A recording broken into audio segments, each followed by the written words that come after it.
Worms, it is Erica here, and I am back ever so quickly with my review on Susan Hill's The Man in the Picture, a Ghost Story.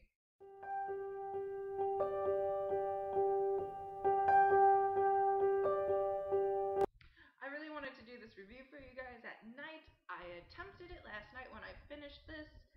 It just looked like I had no eyes and it was all dark and creepy looking. I am now instead filming in the morning. I just finished my breakfast and coffee. Yes, coffee! It took me not long at all to read this. Not long at a day and a half.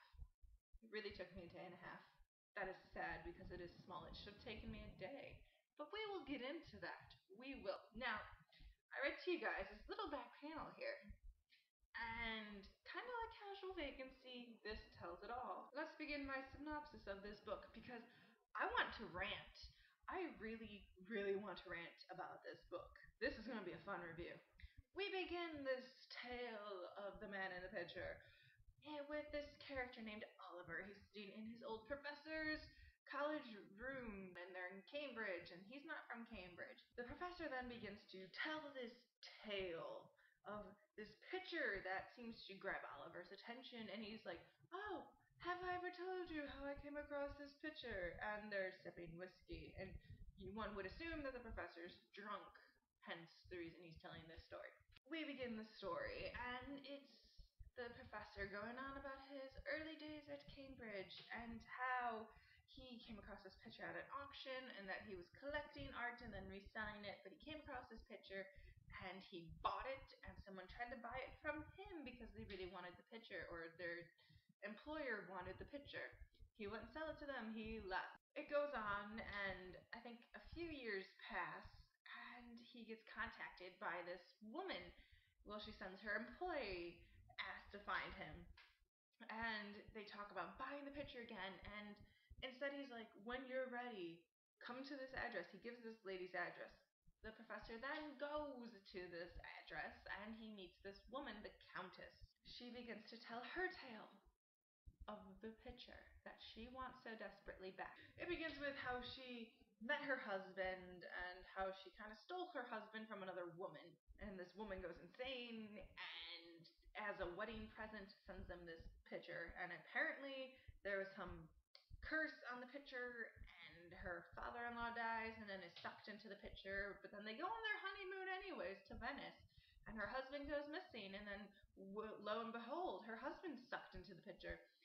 And then the crazy lady comes back into play because the woman, the Countess, has a son.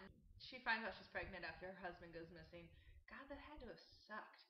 But she has a son, and when the son's about 18, he meets this crazy lady and marries her. I'm so confused by that because you think that the crazy lady is about the same age as the Countess, who is the boy's mother. And I'm sorry, I would not go off and marry a man who was my father's age. Anyways, it goes on with the story. And the crazed lady and her son get in this terrible hunting accident. The crazed lady dies, and her son's paralyzed for life and dies a few years later. But you think, okay, that's the end of this picture thing. She wants the picture back because her husband's in it, so that way she can go back and she can see her husband. She kind of offers to buy the picture for whatever he wants to sell it at. She will buy it. And he still refuses to sell it to her. So she kind of delivers this eerie warning of you will live to regret that decision. Many, many, many years pass, and now the professor is this old man, so clearly her threat was worth nothing. However, Oliver leaves his professor, goes to his hotel for the night, sleeps, wakes up, finds out his professor's dead. Oliver then leaves Cambridge, he goes back home to his fiancée, they get married right away because he decides, oh, I don't want to wait. This is kind of where the story starts to unravel and fall apart because, I'm sorry, this guy just heard this weird story about this painting and as a wedding present, what do they get? The picture. They get the picture as a wedding present from a dead professor.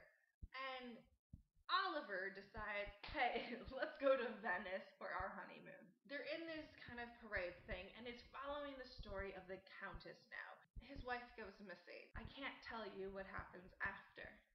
But story then changes from Oliver's point of view to his new wife, Anna, the one who's missing. So that's pretty much the entire story for you. What I hate about this book is how you think Oliver's the main character. You really do, but you have no insight to him. There is nothing about him in this story until the ending. The first chapter of Oliver talking to his professor, and then it goes into his professor's story. And then from his professor's story, it then goes into the Countess's story. And from the Countess's story, it goes back to the professor, back to Oliver, and then into Anne's. I'm sorry, that is just way too many for a short story. This is a story that's wrapped in Oliver's professor's story that's coded inside of the Countess's story, of Anne's story at the very end, so it's kind of like a malt ball. You have like a gooey center of chocolate, followed by like a crustiness, like the crusty shell bit, followed by a shell of delicious chocolate, and then a wrapper. That's kind of how this is, and except it's not as delicious as that. It's disgusting and moldy. I am so angry about this story. I am so pissed off. And it's not just because it's so many stories. There's also the mere fact that, do you see how big that print is? I felt like I was in 5th grade and reading one of those kids' books again. It doesn't help that, as I told you, that it switches point of views. It goes to the Countess's point of view. It gets even bigger. It gets bold now to as if state it is the Countess's point of view, because you know that right there doesn't tell us at all. Oh my god, I was so infuriated by the large print. How many pages is this? It's 145 pages. It probably would have been, if in smaller print, 100 pages. If that. The first chapter took forever to get through, and the story doesn't pick up until you're in the Countess's point of view. That is halfway through the book that it begins to pick up. Another thing that really bugs me about this story, it's not a ghost story. It's not. There is not a single freaking ghost anywhere. For unseen demons, if you guys have seen my last post where I read to you this back bit, there is, to stare into the painting is to play dangerously with unseen demons. What demons are they talking about? I honestly thought that there would be a ghost involved, or, something of that nature, but it kind of comes off more as a voodoo witchcraft scenario going on, with the crazed lady kind of cursing the painting and sucking people into it. Now, we're going to get into that, because that's another thing that just royally pisses me off. The painting was for the Countess and her husband, because the crazed lady was upset that her fiance at the time left her for this Countess lady. The crazed lady then delivers, or has someone deliver, this painting. So we can presume that somewhere along the line, she cursed this painting. She either did it herself, or she had someone else do it for her. Something happened, and she cursed it where it should suck in the life of the Countess and her husband. Now, the husband does get sucked in. The father-in-law, though, why? Why would it suck him in? I assumed it had something to do with the mere fact that you had to look into the frickin' painting. You had to see the damn painting to be sucked into it. My thing is, if the painting sucked in the life of the father-in-law, why didn't it suck up the professor? He owned it for frickin' years. And after he dies, he's not in the painting. He's not. So I don't understand it. And the ending, oh, for God's sakes, it makes no sense at all. I don't want to ruin it. I really don't, so I'm trying not to. But it sucks up the life of either Oliver or his wife. And I don't understand why. Why would it suck one of them up? They had nothing to do with the crazed lady. So why would it suck them up, but not the frickin' professor? It just makes no sense at all. Now, we have The Woman in Black by Susan Hill also. That is a legit ghost story. Why The Woman in Black does what she does makes sense. There is a chain of events that lead up to why she does what she does. The ending makes sense. The ending is horrifically sad. Susan Hill tries to do the same thing in The Man in the Picture. She failed miserably. Oh, and another thing. I don't know if you can see this, but it says, other novels written by Susan Hill, The Woman in Black. That's not a freaking novel. The Woman in Black is a novella. There's a fine difference. I suppose I should tell you what I did like about this story. It had its creepy vibe to it at times. I mean, the story did flow nicely up until the ending, where it began to fall apart, where it started to make absolutely no sense whatsoever. There's my review on it. I mean, the story does flow nicely. It does have its creepy bits. The characters are very, very flat, though. They have no life to them, especially Oliver. When the ending happens, you really don't feel for him like you did with Arthur Kipps and The Woman in Black. And I think that's because it's kind of the story wrapped within a story that's wrapped within another story. So you never really get to connect with any of these characters remotely. I've been doing a lot of research about this. After I read this last night and tried to review it, but the lighting was just horribly bad, I ended up looking up other reviews by other people, and a lot of them have the same feelings I do towards this. Maybe I just, expected too much out of this. Maybe that's what happened. I don't know, but I am very, very disappointed with this. I give this book a C-. Rent it from the library if you have nothing else to read and it catches your eye.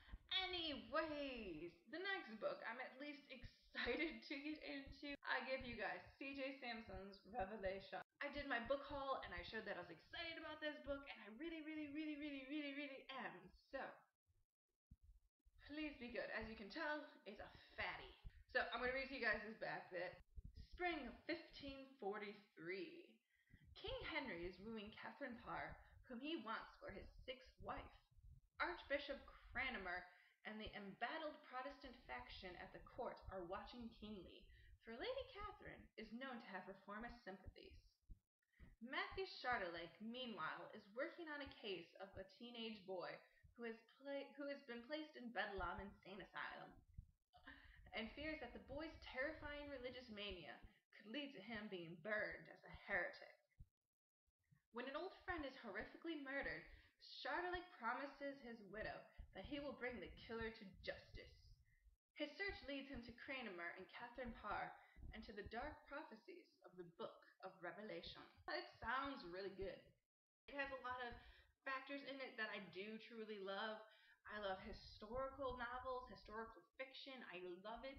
Bedlam. We all know I love insane asylums, especially Bedlam. It deals with religious mania and insanity, and the Book of Prophecies, murders, mystery, things like that. So, I'm excited. I'm gonna dig into this today. Yeah! Oh, I'm so happy. So, keep tuned for this. Keep tuned. It's going to take me a bit longer. I will do a mini post in between, maybe when I'm halfway through. I did my review on Susan Hill's The Man in the Picture. I was severely disappointed with it. It's not worth the buy. Rent it if you have nothing else to read. C-, maybe even a D+. Yeah, it's a D+. I lied. It is a D+. But keep tuned, because I'm excited about this one. I'm so excited. So, until then, my little bookworms, happy reading. Bye!